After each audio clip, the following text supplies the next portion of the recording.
मला वाटते अंतर्भासावे तुझ्या दासगुणास पाहून व्हावे अपत्यावरी पावली प्रेमग्रासा महाराज या सद्गुरु रामदासा राजा देवास प्रभु रामचंद्र महाराज की जय सद्गुरु श्री समर्थ रामदास स्वामी महाराज की जय सद्गुरु श्री ब्रह्मचैतन्य स्वामी महाराज की जय जय जय रघुवीर समर्थ श्री रामालयाच्या चरणी श्री समर्थांच्या चरणी महाराजांच्या चरणी आपला सर्व श्रोतास वंदन करून आपण पुढील विवरणास सुरुवात करणार आहोत.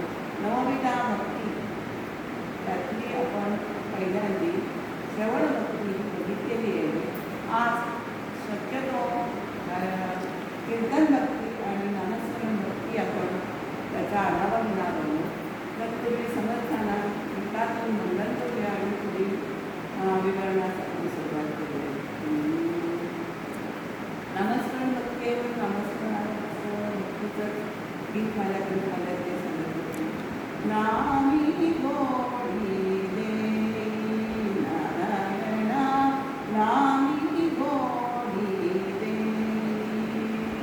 वाचा पावन तेरे गोडी नामी गोडी दे दे नामी गोडी दे बहु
भगवंताबद्दल आपण खूप बोलायचे आणि वक्ता आणि श्रोता ही दोन्ही त्याच्यामध्ये दोघांनाही त्यात अंतर्भूत केलेलं आहे.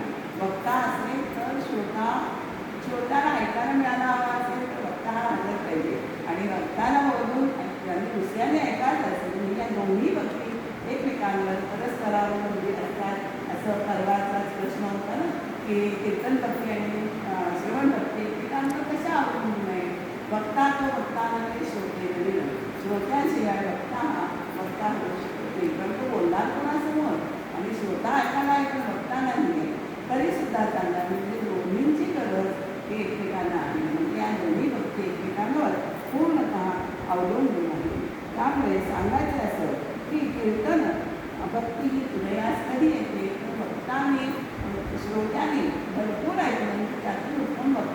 मांडत असतो. त्यामुळे भगवंतात सर्वार्थाचे निर्वर्णन करणे, महिमा गाणे आणि काहीही वाखाणणे त्याचे कीर्तन आणि अशासाठी कीर्तन हा शब्द समर्थांनी कीर्तनकाराला समर्थांनी हरिदास असं नावाने संबोधले जाणे बरं का.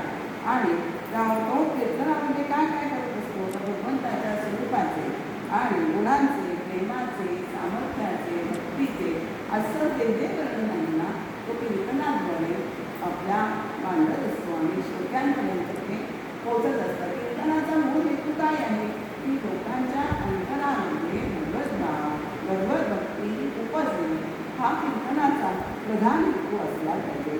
आणि हे कीर्तनकार कसं करतात त्याच्यामध्ये आपल्याला या समर्थांनी या तुम्हाला सांगितलेलं आहे.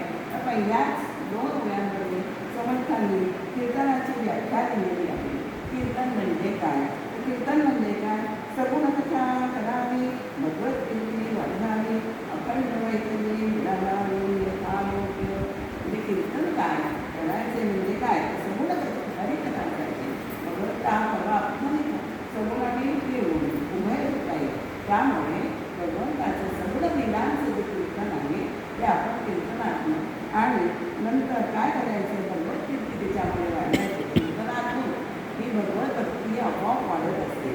त्यामुळे काय करायचं म्हणजे ही भक्ती आहे की पण मगाशी काय करत असते श्रोता भक्ता म्हणजे ही दुहेरी अंगाची भक्ती आहे. सांगणारा म्हणजे कीर्तनकार आणि ऐकणारा म्हणजे श्रोता. किमान हे दोघंतरी कीर्तनासाठी लागतातच आणि त्यासाठी संगीत वाद्यांची साथ लागत असते.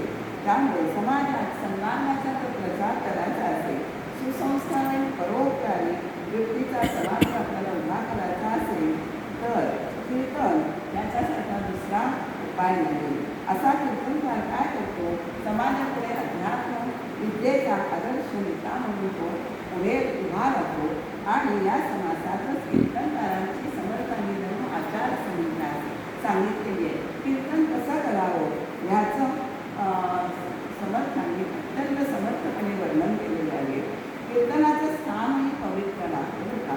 आणि काय करायचे आपल्याला सगुणाचेही आधारे कीर्तन पाहिजे येणारे हा कीर्तनाचं हे प्रधान सूत्र प्रत्यक्ष म्हणजे खरं अधिष्ठान आहे. ते प्रत्येकाने कीर्तनकारांनी लक्षात ठेवायचे आहे.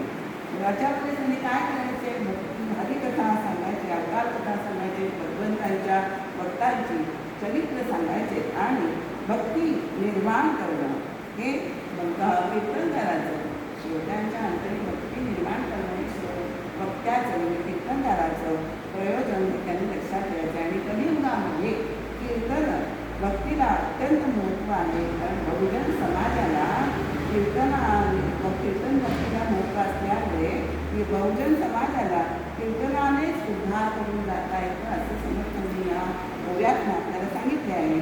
आणि घरोघरी जाऊन बोध करण्यापेक्षा सामूहिक बोध केला ना तो केव्हाही उत्तम असतो. सगळ्यांना एकदमच बोध होतो कीर्तनातनं. म्हणूनच त्याला कीर्तनाच्या नारदाची गाणी असे म्हणतात बरं का. त्यामुळे नारदाच्या गाडीवर तुम्ही एकदा वेळ बोललात तर श्रोत्याला म्हणजे ऐकणाऱ्याला काही वाटत नाही. पण तुम्ही तर प्रत्यक्ष त्याला सांगायला गेलात ना नाही असं मी बरोबर नाही असं वाट तर काही त्यावेळेस ते तो वादीचा मान असतो. तो वादीचा मान कीर्तनकाराचा असल्यामुळे तो त्याला प्रभावीपर्यंत उपदेश करू शकतो. उपदेशासाठीच ही गाणी आहे. नारद हे आद्य कीर्तनकार आहेत का. त्याच्या चलाचलामध्ये कीर्तनासाठी ते कीर्तन करतात म्हणूनच त्याला नारायण या नावाने संबोधलं जातं. हे आणखी आपल्याला माहिती होतं की कीर्तन करणारा म्हणून नारदाची परंपरा जो चालवतो तो नारायणी स्वरूपच होतो असं या कीर्तन भक्तीचं असं म्हणतो आहे. आता कीर्तनामध्ये गुणसंकीर्तन, नामसंकीर्तन आणि लीला संकीर्तन असे कीर्तनाचे 3 प्रकार आहेत बरं का. गुणवर्णन करणे, त्याच्या लीला वर्णन करणे आणि नामवर्णन करणे. भगवंत हा अनेक गुणांनी नटलेला आहे. श्रीगुणेश्वरी असं आपण म्हणतो आपला. त्यामुळे भगवंताच्या लीला कीर्तनातून वर्णन करणे नंतर त्याचं गुणगायन करणे. गुण हे त्याचे इतके आहेत की त्याला सरस्वती काय म्हणतात तशाच समुद्राची शाही केलेली आहे पण ते तुला ते कुठे पडत त्याचे गुण अनंत गुण आहेत त्याच्या अंगी. त्यामुळे हे 3 कीर्तनाचे प्रकार आहेत. आणि आता आपण जे बघतो नारदीय कीर्तन असते, भागवत संप्रदायाचं कीर्तन असतो,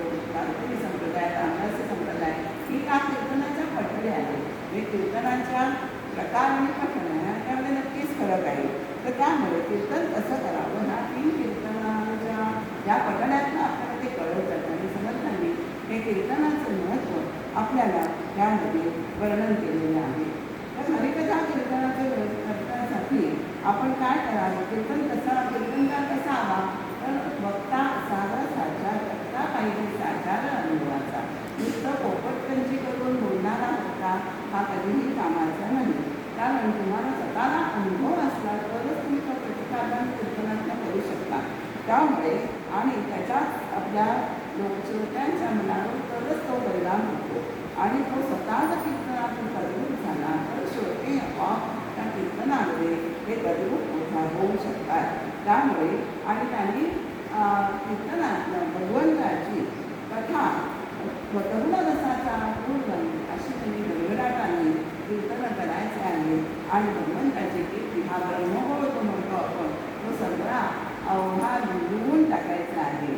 आणि ह्याच्यामध्ये काय असतं, त्याची मांडणी कशी आहे, तर पहिल्यांदा आपल्याला काय असतं की समजावून देताना आपल्याला सगळं ते सांगतात. कीर्तनाच्या मांडणीमध्ये अभंग असतो, नंतर दृष्टांत, प्रमाण आणि सिद्धांत या तिन्हीला महत्त्व असतं. पूर्वरंग जो आपण म्हणतो त्याच्यामध्ये एक अभंग घेऊन त्याच्यावर निरूपण करायचं आणि त्याला सिद्धांत म्हणजे उदाहरण संतांचं किंवा भक्तांचं चरित्र द्यायचं आणि त्यामुळे दृष्टांत त्यामध्ये सिद्धांत हा आपल्या मनावर श्रोत्यांचा हसत असतो आणि ते काम कीर्तनकार आणि जोड आणि बरोबर पूर्वरंग आणि उत्तरंगाचे पुन्हा उत्तरंगातून गोड पदावर यायचं असतं. म्हणजे म्हणतात ना, हरदासाची कळा गोड पदावर पुन्हा येता आलं पाहिजे, ते कौशल्य कीर्तनकाराचं असतं. आणि वक्त्याने कधी कीर्तनकाराने आवाज तर बोलायचं नाही आहे, या विषयाला धरूनच बोलायचं नाही. तर आम्ही आपण बघतो की लोकांना आजकाल विनोद की ते टाळ्या घेण्यासाठी असतात. त्यातनं आपल्याला एक अभंग घेतला की त्या अभंगाच्या व्यतिरिक्त कितीतरी कीर्तनकार मी बघितलेले आहे की आवाज तर बोलतात, मूळ बोलतात, त्यातनं स्पष्टच होते अभंगातनं काय सांगायचं आहे. ज्यांचा अभंग तुम्ही निरूपणाला घेतला आहे तो त्यातनं तुम्हाला काहीतरी त्याचं बोध झाला पाहिजे. तो बोध करणं हे कीर्तनकाराचं काम आहे. त्यामुळे आवाज तर बोलायचं नाही आहे आणि कीर्तन करताना त्याच्या अंतरातनं अष्टसात्विक भाव हे उत्पन्न झाले पाहिजे. आणि हे काय आहे, कीर्तन पद्धती आहे ना, तिचा हा अवलंब केलेला आहे. कोणी केलेला आहे, नामदेव कीर्तन करी पुढे नाचे पाहिजे किंवा नाचू कीर्तनाचे जरी ज्ञानदीप लावतो. हे ज्ञानदीप लावण्याचा जो कार्यक्रम कर्म आहे ना, ते कीर्तनकार करत असतात. आणि सगळ्या संतांनी ज्ञानेश्वरांनी कीर्तन केले, रामदास स्वामी कीर्तनामध्ये त्यांना कीर्तनाचं कोणता अंग माहिती नव्हतं, स्वतः कोण कीर्तनकार करायचे कोणता अंग माहिती नाही असं अजिबातच नव्हतं. त्यांना रागाचं ज्ञान होतं, संगीताचं कालज्ञान होतं, अभंगाने उत्तम असायचं, उत्तम निरूपण करायचे आणि मुख्य अनुभव त्यांच्या गाठीशी होता. मगाशी आपण म्हणतं वक्ता पाहिजे साचार अनुभवाचा. त्यांच्याकडे आत्मज्ञानाचा अनुभव असल्यामुळे तो अनुभव लोकांना, आपल्याला जो अनुभव नाही तो आपण लोकांना आनंदाचा अनुभव, आनंद कुठला आहे तर परमानंद प्राप्ती झालेली आहे अध्यात्मातली, ते त्याचा आनंद जसा आपल्याला मिळालेला तसाच लोकांनाही मिळावा हा कीर्तनकाराचा हेतू असावा. आणि त्यांना कीर्तनाची मोठी आवड असली पाहिजे बरं का. कीर्तन शिकल्यामुळे कीर्तन करता येतं अशातला भाग मुळीच नाही.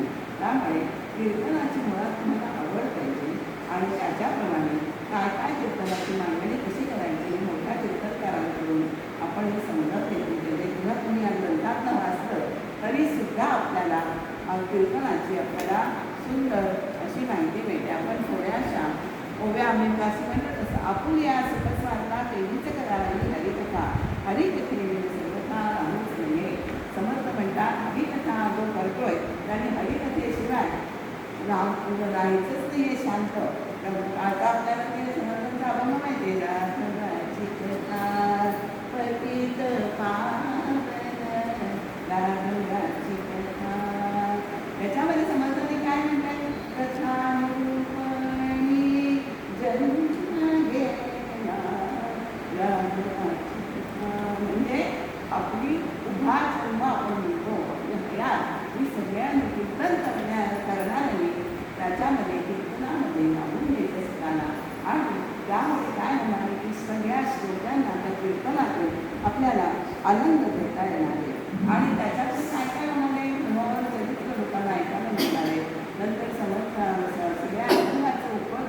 कीर्तनकार करत असतो, त्यामुळे ती अवकल होणार आहे. त्यामुळे आता कोणती अवकल करतात बरं का कीर्तनकार? नीती, न्याय, वैराग्य, भक्ती, ज्ञान, नंतर भगवंताचा महिमा, हे सगळं कीर्तनामध्ये येतं आणि नीतीचं वर्णन सुद्धा कीर्तनामध्ये येतं. आणि तसा कीर्तनाचा प्रसंग उत्सव असेल त्याप्रमाणे आपण कीर्तनकारांनी कीर्तन करायचे आहे. त्यामुळे कीर्तनाला अत्यंत महत्त्व आहे.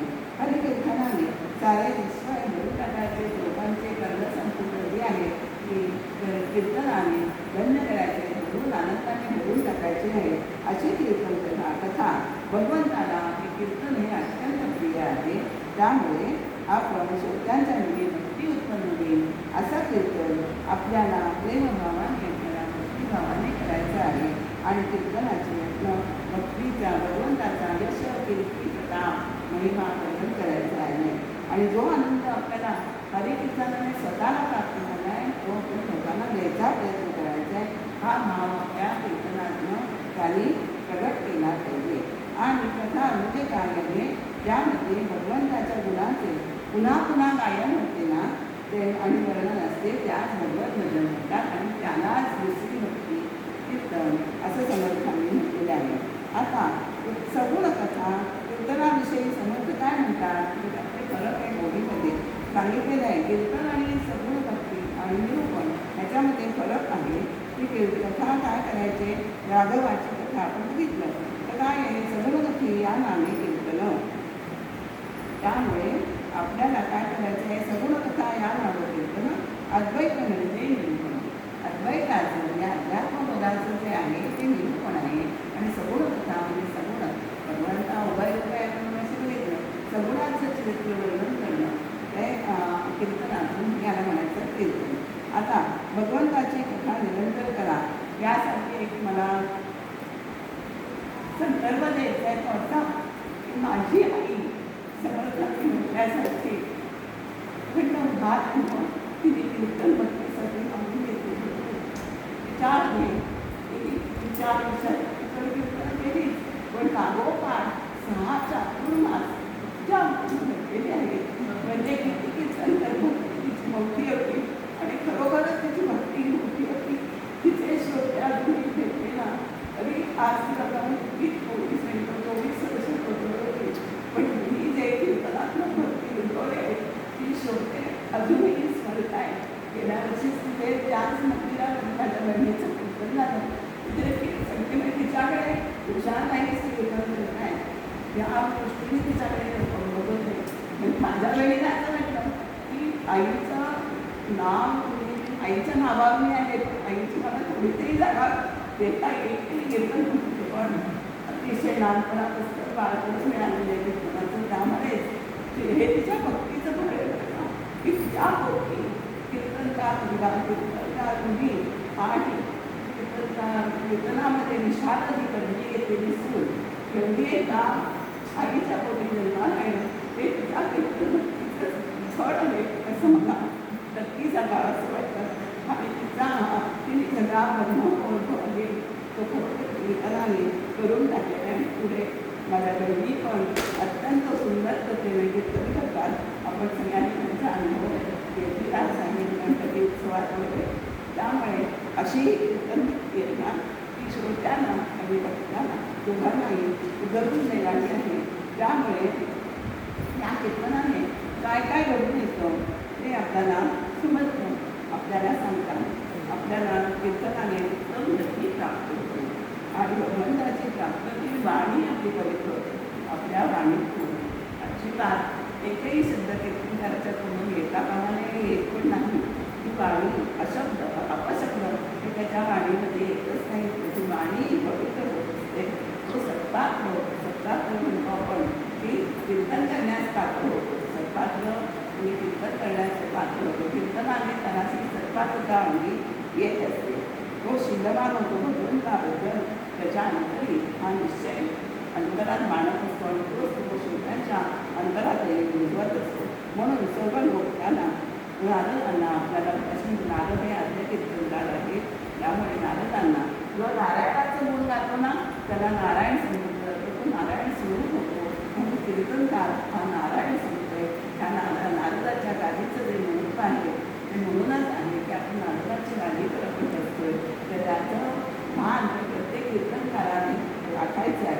त्यामुळे आपल्याला कीर्तनाचं महत्त्व हे अतिशय अत्यंत उत्तम रीतीने सांगितलेले आहे. आपण थोडेसे यातल्या दोनच्या उड्या वाचूया की म्हणजे आपल्याला कीर्तन भक्ती म्हणजे काय, कसं कीर्तन करायचं. तर त्यामुळे आपल्याला कीर्तनाला टाळ मृदुंग संगीत नृत्य धारण सगळ्या कथानुसंधान आपण मग असे बघितलं की कथेचं अवधान सोडायचं या हरदासाची कथा ही मूळ पदामध्ये आलीच पाहिजे. प्रसंगे करावी हरिकथा सगुण कीर्ती जरावी निर्गुण प्रसंगे गायलावी अध्यात्मविद्या पूर्वपक्ष जागृत सिद्धांत निरूपण करावे नेमस्त बहुधा बोलणे अस्तव्यस्त बघूचणे अस्तव्यस्त पापड प्रसारा कीर्तनात्मक बोलायचं नाही असं समर्थांनी सांगितलेले आहे. वेदपारायण करावं, नंतर जागावे जनाचे पुराण माया प्रवृत्तीचे निरूपण हे आपल्याला विवरण साकल्य बदलावे. अगदी जे आहे माया ब्रह्म हा खूप मोठा विषय आहे, आपल्याला तो पुढे येईल तेव्हा आपण बोलणार आहोत. त्यामुळे त्याचं आपल्याला आणि हे करायला आणि कीर्तन ऐकताना चांगले लोकांच्या मनात ते चांगले की नक्कीच फिटून जातात गेले पाहिजे असं कीर्तनकारांनी हे पथ्य सांभाळायचे. कीर्तनकारांनी काय पथ्य सांभाळावी हे सुद्धा आपल्याला बोलतं. कीर्तनाचं किती महत्त्व आहे. कीर्तनाचे पण 4 समाज बोधामध्ये आलेले आहेत बरं का. त्या ह्याच्यामध्ये कीर्तनाचं महत्त्व, कीर्तन कसं करावं, कीर्तनकारांनी काय टाळावं हे सगळं व्यवस्थित वर्णन समर्थाने प्रत्येक ह्याच्यामध्ये केलेलं आहे. त्यामुळे आपल्याला कीर्तनामध्ये सत्संग सन्मार्ग वाटतो आणि आपल्याला एका कीर्तनाची तुम्हाला आवड लागली ना की भगवंताचे गुणगान किती ऐकले किती नाही असं होतं. आणि ही कीर्तनं जेव्हा होतात जयंत्या उत्सव परगण्या ह्याच्यामध्ये आपल्याला ही कीर्तन सेवा असते की शक्यतो जे भाविक असतील त्यांनी चुकवू नये असं आपल्याला इथेही सांगितलेलं आहे. आणि कीर्तनाने महादोष जातात आणि कीर्तनाने काय होतं उत्तम गती मिळते, भगवत प्राप्ती होती. आध्यात्मिक संगतीने नाही, भगवत प्राप्ती ही कीर्तनाने होते. जो ब्रह्मरस तो आपण श्रोता आणि वक्ता ही दोन्ही सेवत असतात. ब्रह्मरसाची अनुभूती दोघंही घेत असतात. त्यामुळे आपल्याला सर्वासनासंविधान हरिकीर्तन ब्रह्मसूत्र करी आपण देवी नारदना तोच नारायण पोचणार. म्हणून कीर्तनाचा अगाध महिमा कीर्तने संतोषी परमात्मा. त्यामुळे कीर्तनाने हा परमात्मा भगवंत संतुष्ट होत असतो. आपल्याला ते मागे आपण श्लोक बघितलाय नाम गोसावी वैकुंठे कुठे वाचत नाही, वैकुंठात राहत नाही, लक्ष्मीकडे राहते, पण तिथे भगवंताचे गुणगान चाललेले आहेत ना तिथे मी नक्की उपस्थित असतो अशी समज आपल्याला भगवंताची माहिती केली आहे. त्या आजही आपल्या इथे आपण त्यांच्यासमोर त्यांच्या साक्षीच हे आपण विवरण करत आहोत. तर त्यामुळे आपल्याला जगतात्मा हा कीर्तनी बसत असतो, सगळी कीर्तन तिथे बसत असतात असं समर्थांनी आपल्याला या कीर्तन निरूपण त्या समासात सांगितलेलं आहे. त्यामुळे कीर्तनाची काय माहिती आहे ते आपण या समासातनं बघितली आहे.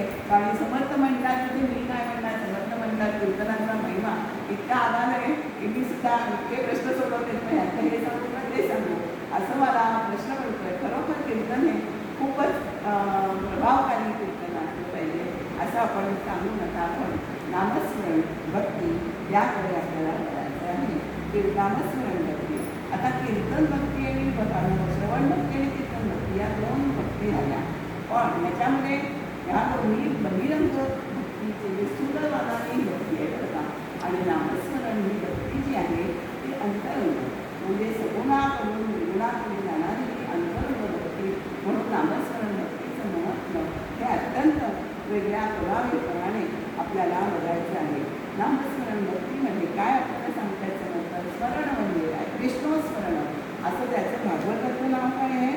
विष्णुस्मरण ही तिसरी भक्ती आहे म्हणजे नामस्मरण जो आपल्याला नामस्मरण भक्तीचे स्मरण म्हणजे हा शब्द नामस्मरणाचा अत्यंत महत्त्वाचा आहे. स्मरण म्हणजे आठवण कशाची काय आहे भगवंताच्या स्वरूपाचं स्मरण, मूळ स्वरूप आहे भगवंताचं, त्याचं स्मरण म्हणजे नामस्मरण. आता आपण नामस्मरण करतो आपण आपल्या मनाशी विचार करायचा आहे प्रत्येकाने. हातामध्ये माळ फिरते पण आपलं मन हा मनाने जास्त करायचं आहे नामस्मरण. परमार्थ हा देहाने करण्यापेक्षा मनाने जास्त करायचं आहे. आणि प्रपंच हा मनाने जास्त करतो आपण, मनाने काय गुंतायचं नाही. असे दोन प्रपंचही परमात्मा एकाच मनाची दोन बाजूला आपण परवा बघितलं. त्यामुळे परमात्मा हा मनाने करायचं, मनाने काय गुंतायचं नाही आहे, आसक्ती ठेवायची नाही आहे. आणि परमार्थामध्ये मन हे आपल्या सगळ्यात जवळचं असतो. मनाने हा परमार्थ करायचे. आपण माळ हातात घेतली, नामस्मरण तरी आमचे महाराज म्हणतात की तरी तुम्हाला विचार येत असते. प्रपंच करताना विचार येतात की नाही मनामध्ये, त्यांच्याकडे आपण सगळं लक्ष देतो का? तसं परमार्थ करताना माळ करताना जरी विचार आले ना तरी नामस्मरण हे सोडायचं नाही आहे आपल्याला, असं महाराजांनी सांगितलेलं आहे. त्यामुळे नामस्मरण भक्तीचं हे महत्त्व हे सगळ्या संतांनी गायलेलं आहे.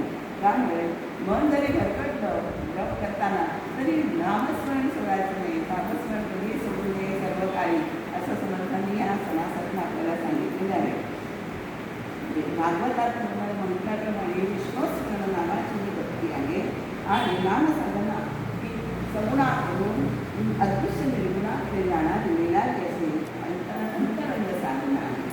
श्रवण भक्ती आणि कीर्तन भक्ती या आहे. स्थूल भक्तीचं हे बहिरंग आहे आणि ही भक्तीचे स्थूल प्रकार आहे.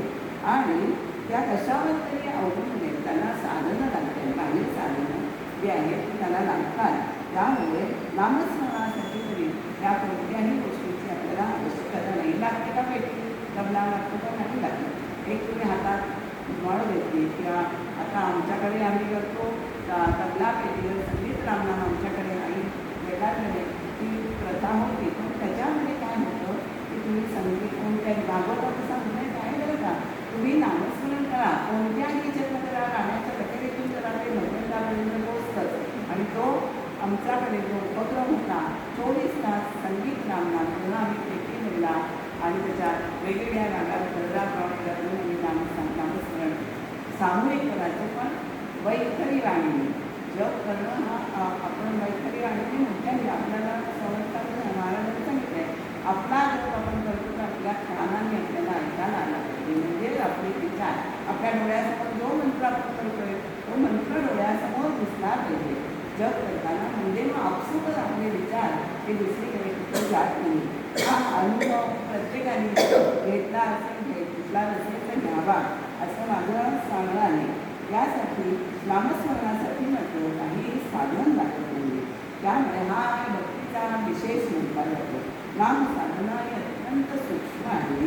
त्यामुळे त्यामुळे साधकाचा अंतर्ज्ञान प्रवेश होत असतो असं आपल्याला सांगितलं जात आहे. तर महाराजांनी सुद्धा नामसाधनेचा हा प्रचंड प्रचार आणि प्रसार केलेला आहे. त्यामुळे किंबहुना रामनामासाठी रामनामाची म्हणती गाण्यासाठीच महाराजांचा जन्म झाला. नामाकार म्हणून त्यांना म्हटलं जातं. त्यामुळे त्यांच्या एका काव्यात माझ्याकडनं त्यांची सुचती झालेली आहे. रामनामाची सांगण्यामध्ये अवतार झाला तुझा या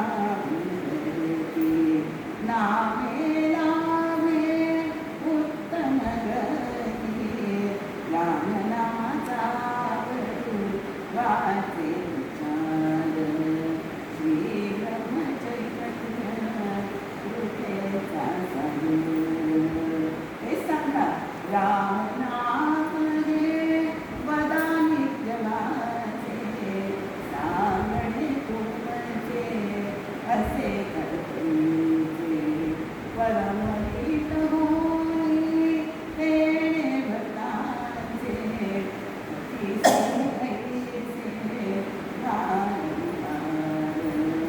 कसं सज्जनांचं संतांचं हृदय कसं असतं की लोकांना परमार्थ त्यांना समजत नाही. पण ते पुन्हा बघा सांगतात की रामनामाची महती किती आहे की त्याच्यामुळे तुम्हाला काय लाभ होणार आहे असं त्यांचं कळकळीचं सांगणं अंतरातनं त्यांना जी कळकळ वाटत असते ना प्रापंचिकांबद्दल पदार्थ त्यांना मोक्षपर्यंत मोक्षातून साधकातून सिद्धापर्यंत त्यांना आपल्या भक्ताने जावं असंच त्यांना वाटत असल्यामुळे ते पुन्हा पुन्हा सांगतात की नाम तुम्ही रामनाम आहे कायम वाचेने बघायचे. आणि हे सगळ्याच संतांनी आपल्याला सांगितलेलं आहे. कसं बघा आता एक तत्वनाम गुणधरित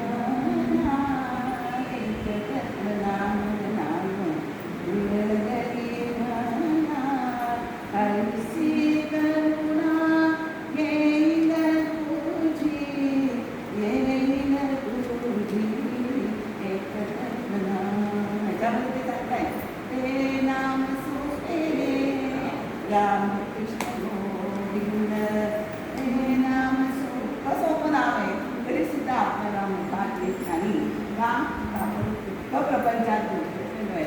आणि हे आपण त्यांना समजताना त्या संतांना करून का वाटते की तुम्ही प्रपंचातलं बाहेर करा आणि या नामामध्ये तुम्ही लागलात की नामाची गोडी जी आहे ती एकदा तुम्हाला लागली की तुम्हाला त्याच्याकडनं आपल्याला प्रपंचातून अपसूकच म्हणजे विरक्ती येते आणि नामाची गोडी लागेल असं आपल्याला नामस्मरण भक्तीमध्ये सांगितलेलं आहे. आणि कीर्तना भक्तीतूनच ही नामस्मरण भक्ती आपल्याला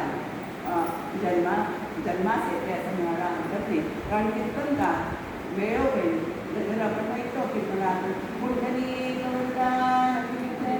श्री ज्ञानदेव तुकाराम पंढरीनाथ महाराज की जय असे जे गजर असतात ना ते त्याच्यातनं श्रोता आणि वक्ता हे नामामध्ये हे गुंतलेले असतात. म्हणजे त्यांच्या ह्याच्यातनंच गजरातनं ही नामस्मरण भक्ती ही उदयास येते असं म्हटलं. म्हणजे दोघांना कीर्तनकाराला आणि श्रोत्याला आपण गजर करताना कीर्तनकाराबरोबर श्रोतेही म्हणत असतात. म्हणजे दोघांनाही नामस्मरण भक्ती ही अंतरात ही उजत असते.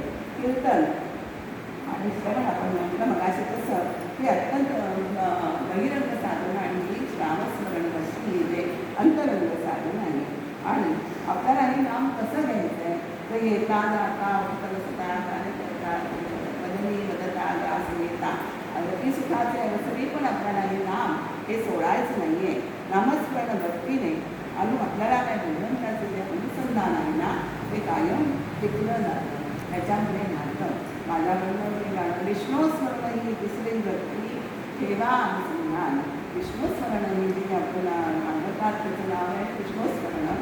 त्याच्यामुळे आपलं अनुसंधान हे कधीही चुकत नाही. तुम्ही अंतरात्मा त्या विष्णूशी जोडले गेलेले असतात. ते अनुसंधान आपल्याला ठेवायचं आहे.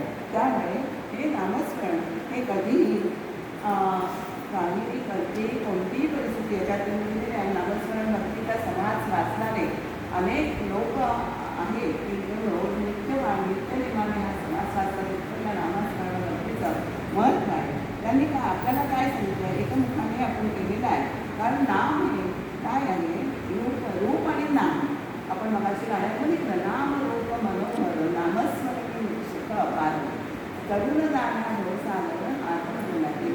नाम आणि रूप पण रूप आहे कसं अविनाशी रूप जे आकाराचं तर ते रूप हे विनाशी आहे. त्याला नाश आहे. पण नामाला नाश आहे का? नामला आपण रामाचा अवतार झाला तरी आपण रामाचं नाम किती घेतो. नाम हे शाश्वत आहे. आपल्याला ते शाश्वत सुखाकडे नेणार आहे.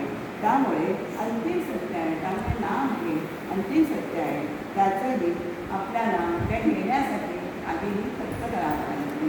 असं मनाच्या श्लोकात पण बरेच श्लोक आहेत की त्याच्यामुळे आपल्याला जप तप ही साधनं कठीणही लागत खरंच नाही येते असं कबीरांनी पण म्हटलेलं आहे ना का. त्यामुळे आमच्या शास्त्रीय संगीतात सुद्धा खूप सुंदर सुद्धा आहे नामस्मरणाच्या आठवण येईल अशा मुखसे हरी नाम बोलो मुखसे हरी नाम बोलो या नाम लेत नहीं लगत मोर या नाम लेत नहीं लगत मोर मत भूल प्यारे चित गाठ मोर मुखसे हरी नाम बोलो. किती सुंदर म्हणजे या दोन ओळीतनं आपल्याला नामाचं महत्त्व तरी सांगितलं किंवा सुमर सुमर मन वाहरी निसंगीन भवसागर के तारण तारण नाम भवसागर करण्यास कारण होतं म्हणून तुम्ही नामस्मरण करा. या जीवित आपल्याला सांगितलेलं आहे. तर काय होतं की नाम हे कधीही घ्यायचे त्याच्यात आपल्याला खर्चही होते. त्यामुळे हे नाम घेण्यास आपल्याला कुठला प्रत्येक आहे काहीच नाही. अलगाठी आहे ते आपली आपल्यालाच आहे. ते आपण नामस्मरणाला लागत नाही हीच आपली अलगाठी आहे. तर आपल्याला नामस्मरण भक्ती करायची आणि सांगायची आहे. त्याच्यामुळे जी प्राप्ती होणार आहे ते आपल्याला प्राप्त करून घ्यायची आहे. बघा असं आपण समजा आपण रस्त्यात चाललोय तर आपल्याला एखाद्या नावाने आत्माचा काय करत आपण पण तरी आपल्याला आपलं नाव ऐकलं आपण थांबतो की नाही 1 मिनिटात कोण बघताय म्हणून आपण मागे वळतो. त्याचप्रमाणे आपण भगवंताला अगदी कळकळीने मनापासून नेहमीच्या रेखापासून हात मारला तर तो नक्की आपल्याकडे बघणार आहे, नक्की वळून बघणार आहे. कोण मला हात मारत आहे? हात मारणं, नाम देणं म्हणजे हात मारणं आहे देवाला. नुसतं नामस्मरण म्हणजे त्याचा अर्थ आहे की आपण देवाला कळकळीने हात मारायचे आहे. त्याच्यापर्यंत पोचण्यासाठी नामच आपल्याला तारक आहे असं म्हणायला काही हरकत नाही. आमचे महाराज काय म्हणतात बरं का, या समासात समर्थांनी याच्यावर भर दिलेला आहे. नामस्मरण ते नामस्मरण करा समर्थांनी असं सांगितलेलं आहे. मग आमचे महाराज काय म्हणतात, हा नामस्मरण भक्ती साधलेला की त्यात बाकीच्या कुठच्याही भक्ती साधायचं समजायचं आहे की आपल्याला जे पण नामस्मरणाने मिळणार आहे तेच पण पुढील 7 भक्तीचं फळ आपल्याला नामस्मरणाने प्राप्त होणार आहे. त्यामुळे त्यांच्याकरता वेगळी खटपट करायची जरुरी नाही असं समर्थांनी आपल्या महाराजांनी सांगितलेलं आहे. तर ते काय म्हणतात, पुढे म्हणतात की तीर्थयात्रा किंवा व्रतवैकल्य हे जे आहे ते परमात्म्याची जणू बाकीची इंद्रिय आहे बरं का. तीर्थयात्रा ही आपण कशाकरता करतो, आपण हो ना शुद्ध होण्यासाठी करतो की नाही. तर तीर्थयात्रा किंवा जपतप जे आहे व्रतवैकल्य करतो तर त्यामुळे ही परमात्म्याची तर एक इंद्रिय बाकीची इंद्रिय आहे. पण भगवंताचे स्मरण हा त्याचा प्राण आहे. म्हणजे भगवंताचे स्मरण किती महत्त्वाचं आहे महाराजांच्या आपल्याला कथनामधून समजतं की मग त्याचा प्राणच आपण घेतोय, म्हणजे त्याचा प्राण आहे ते आपल्या अंतरातनं आपल्या प्राणापासून आपण त्याला जपायचं आहे असं आपल्याला मुखाने त्याचं नित्यनाम घ्यायचं आहे. त्याशिवाय नामासारखं निश्चित फळ देणारं असं कुठलंही साधन नाही आहे. मग समर्थांनी आपल्याला मनाच्या श्लोकात पण आपल्याला सांगितलेले आहे नाम हे सर्व साधनांचे सार आहे. नंतर काय म्हटलेलं, नित्याने नित्य नाम घेऊन परमात्म्याचे अनुसंधान राखणं हे आपलं या नामस्मरण भक्तीमुळे आपल्याला हे साधन साध्य होतं. नाम महिमा अपरंपार संतान समहा भवपार 84ची चुके झार जीवन धन्य करावे रामा जीवन धन्य करावे नामुक्ती बलवावे रामा रामुक्ती बलवावे अशा ओळी नाममहत्त्व सांगणार ओळी माझ्याकडनं दिलेले गेलेले आहे. त्यामुळे नाम महिमा हा आपल्याला कायम स्मरायचा आहे. त्यामुळे काय होणार आहे, समर्थ महाराजांचं एक माझ्याकडनं कीर्तन काव्य झालं त्याच्यामधलं ते आपल्याला सांगितलं आहे. ह्याच्यात जसं समर्थाने सांगितलं आहे लेखा दाखा उठता बसता आपल्याला तसं समर्थाने सांगितलं आहे कोणत्याही वेळी तुम्ही हे नाम घेऊ शकता. तसंच आपल्याला सभात चालता होता धंदा होता आता देवता स्त्री होता नाना होता नाम सोडणे कधी काय नाम कसं घ्यायचं आहे हे आपल्याला समर्थाने सांगितलं आहे. कुठलाही तुमचं जीवनात कोणताही प्रसंग आला तरी नाम हे सोडायचं नाही आहे आपल्याला आणि त्या भक्तीने आपण समाधान पावावे. नित्यनेम प्रातःकाळी माध्यान्हकाळी सायंकाळी नामस्मरण सर्वकाळी जैचारणे श्रीराम तुम्हाला सुखरूप उद्वेग असू दे, चिंता असू दे, आनंदात असो दुःखात असो नामस्मरणात राहूच नाही आहे. नामस्मरण केल्याशिवाय कधीही राहायचं नाही आहे असा समर्थांची आपल्याला समर्थांनी या ह्याच्यातून उपदेश केलेला आहे. आता या नित्यनेम प्रातःकाळी आम्हाला एक शेवटच्या परीक्षेला प्रश्न होता. समर्थांनी जे अफाट वाङ्मय निर्माण केलं आहे त्यातली तुम्हाला आवडेल ती एक ओवी त्याच्यावर तुम्ही विवरण करा, तुमची मतं मांडा. आपले म्हणजे ओवी त्यांचा अफाट कविता समुद्र आहे त्यातलं आपण काय लिहिल्याचं पण ही ओवी निरूपणाला विवरणाला लिहिली की नित्यनेम प्रातःकाळी माध्यान्हकाळी सायंकाळी नामस्मरण सर्वकाळी करून लावे. या ह्याच्यावर ओवीवर निरूपण लिहिलं आणि तुमच्या समीक्षक बाईंचा पण अतिशय उत्तम निरूपण झाल्याचं सगळ्यांना आव्हान वेगळं आहे.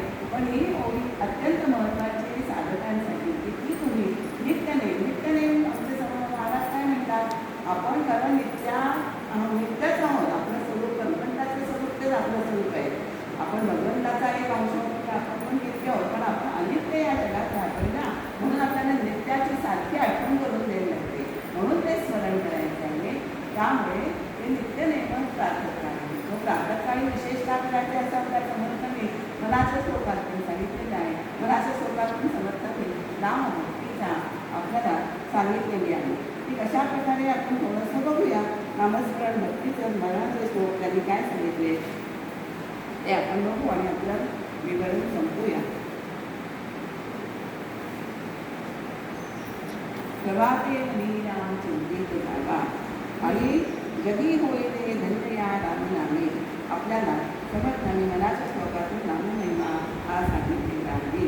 क्रिया भक्ती उपासना नित्यनेमी. उपासना म्हणजे काय? ज्ञान सदर ज्ञान. उपासना म्हणजे ज्ञानपूर्वक हे सर्व सगळं करायचं आहे. क्रिया करायची सदर आचरण आहे ते उपासना म्हणजे. भक्ती म्हणजे अंतर्गत भक्ती आहे आणि नित्यनेमी म्हणजे नित्यनेमाने कर्मानुष्ठान हे करायचं आहे आणि सर्व हे निर्लोभतेने करायचे आहे. त्रैलोक्यात निष्काम भक्त म्हणून आपण धन्य व्हायचं आहे असं समर्थांनी याच्यामध्ये आपल्याला सांगितलेले आहे. नाममहिमा सांगितलंय कसा तर 67 आणि 70 या श्लोकांमध्ये समर्थ काय म्हणतात? आधी श्रीरामाचे रूप हे ध्यानी आणून त्या रूपाचं चिंतन करायचे आहे आणि मुखाने नामस्मरण करायचे. चिंतन करायला लागलं तर तुम्हाला आधी रूप ध्यानायचं नंतर चिंतन करायचे आणि मग आपोआप नामस्मरण आपल्याला पाठे करायचे. ते समर्थ नामस्मरण काळी सर्व काळीच करावं असं आपल्याला समजताने नित्यनेमाने पहाटे उठून विशेषता करायचे. कारण पहाटेच्या वेळी एक वेळ शांत असते, आपलं मन शांत असते, दुसरे विचार करत आपल्या मनात असतात. त्यामुळे पहाटेच्या वेळी हे नामस्मरण करणं. आता आमच्याकडे माझे मिस्टर हे रोज पहाटे 3:30 उठून तो मात्र कुठेही चुकत नाही. त्यांचं 3:30चा टोका मी 20 घंटे अगोदर 2:30 घ्यायचे तर तो असं वाटायची मला वेळ येते. पण आपण म्हणजे आडपाठी करायची नाही, पण हे नित्यनेमाने पहाटे उठून कारण मन त्यावेळेस शांत असतं. परमेश्वराच्या चरणी ते आपोआप उडी होत असतं. म्हणून पहाटेचं नामस्मरण ज्ञानकरणा ही मुद्दाम पहाटे सांगितलेली आहे. त्यामुळे उठून करावे. सदा रामनामे गदा पूर्णकामे. गदा बाधितेंना पदा निघणे. आपल्याला रामनामाने काय होतं? पूर्ण काम कोणी? श्रीराम पूर्णकामे. याच्या इच्छा त्यांना पूर्णच आहे. तो सगळ्यांच्या आपण केलेला आपल्याही तर इच्छा पूर्ण करणार आहे. म्हणून तर पूर्ण काम हा शब्द हे विशेषण समर्थांनी लावलेले आहे. ते अत्यंत आदराने घ्यायचे आहे. नित्यनेमाने घेतल्याने तर आपल्याला आपत्तींची म्हणजे संकल्पांची बाधा आपल्याला नाम मिळाल्यास होत नाही. लक्षात ठेवायचे आहे. नामे संकटे नाचते नामे विघ्ने निवारते. नामस्मरणे प्राणी उत्तम. अनेक जण या नामाच्या उत्तम पदांना पोचलेले आहेत. त्याच्यामध्ये भरपूर उदाहरणं त्याला दिलेली आहेत. ते कोण आता नामाने कशाने आणि हे नाम कोणी घेतले आहे की नामे विषबाधा नव्हती, नामे चिडती नसती, नामे होती इंतकाळी श्रीराम.